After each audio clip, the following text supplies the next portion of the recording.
Salut tout le monde et bienvenue. Aujourd'hui, on va se mettre dans la peau de véritables détectives du numérique. Le crime du jour, le phishing, ou l'hameçonnage, comme on dit chez nous. Notre mission, si on l'accepte, apprendre à démasquer ces emails frauduleux qui polluent nos boîtes mail et menacent notre sécurité. Et vous allez voir, c'est bien plus simple qu'on ne l'imagine et c'est surtout une compétence devenue indispensable. On a tous déjà connu ça, non? Ce message de la banque qui a l'air un peu à côté de la plaque, ou cette offre qui est juste trop belle pour être vraie. Ce petit doute, cette hésitation, eh bien, c'est notre sixième sens numérique, notre tout premier système d'alarme. Et dans cette analyse, on va justement apprendre à l'écouter et à lui donner les bons outils pour faire le tri. Exactement. L'idée, ce n'est pas d'avoir peur, mais de reprendre la main. En comprenant comment les fraudeurs fonctionnent, on passe de victime potentielle à enquêteur averti. Allez, c'est parti, on se lance. Ok, pour commencer notre enquête, la base de la base, le phishing, c'est quoi au juste ? Voilà, la définition est simple, mais elle dit tout. En fait, le truc avec le phishing, c'est que tout repose sur l'arnaque, sur l'usurpation d'identité.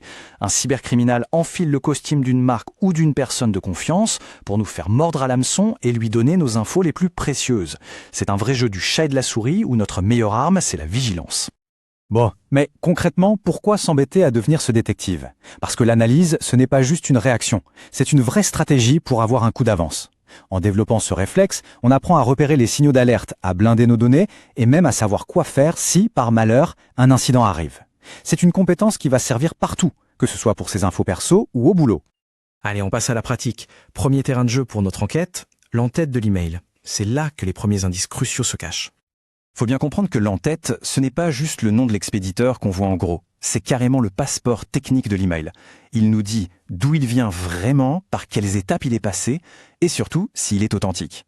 La plupart des gens l'ignorent complètement, mais pour nous les détectives, c'est une vraie mine d'or d'indices.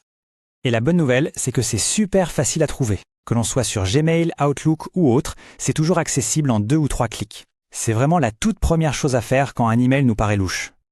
Une fois qu'on a ouvert cette en-tête, ça peut ressembler à du charabia technique, mais pas de panique, on cherche juste 3 acronymes, 3 gardiens de la sécurité, SPF, DKIM et DMARC. Imaginez que ce sont 3 contrôles d'identité successifs.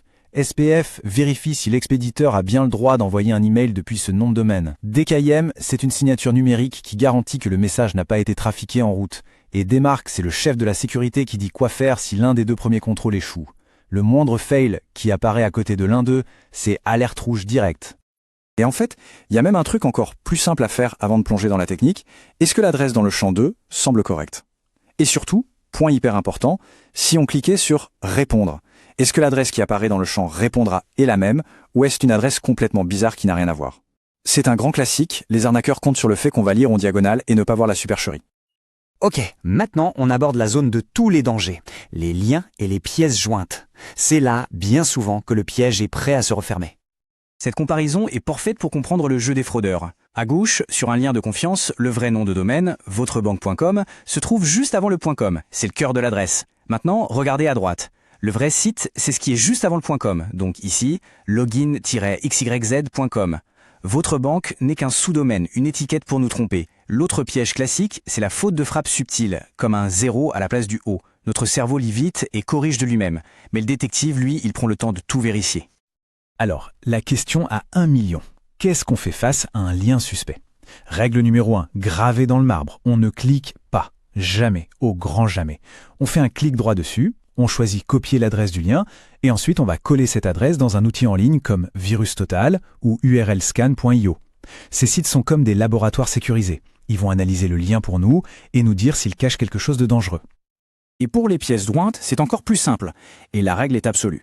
C'est vraiment la règle d'or de la sécurité. Le moindre doute, c'est non. Point final. Il faut voir une pièce jointe suspecte comme une clé USB inconnue qu'on trouverait par terre. On n'irait jamais la brancher sur son ordinateur, pas vrai? Eh bien c'est pareil. Ça peut être la porte ouverte à toutes sortes de cochonneries. La seule façon vraiment sûre de vérifier si on y est absolument obligé, c'est d'utiliser une sandbox, un environnement complètement isolé, ou un antivirus très costaud. Mais honnêtement, pour la plupart d'entre nous, la meilleure option, c'est la suppression directe. Bon, on a vu pas mal de choses. C'est le moment de tout rassembler et d'en faire un plan d'action super simple et efficace. Voilà, tout tient en 3 réflexes. C'est une nouvelle routine à adopter.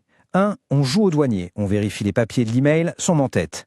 2. On sort la loupe, on décortique les liens avant même de penser à cliquer. Et 3. Mode quarantaine, les pièces jointes, on n'y touche pas directement. Avec ces 3 étapes, on peut déjà éviter 99% des pièges.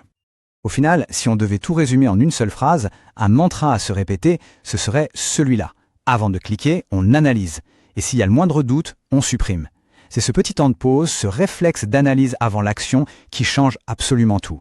La sécurité de nos données tient souvent à cette simple décision. Et voilà, notre mission d'enquête est terminée. Maintenant, les cartes sont entre nos mains pour déjouer ces pièges. Si ce genre de guide pratique vous plaît, pour mieux maîtriser le numérique et être plus productif, n'hésitez pas à vous abonner à DigiPro Unique pour ne pas manquer les prochaines analyses. Merci d'avoir suivi et surtout restez vigilants.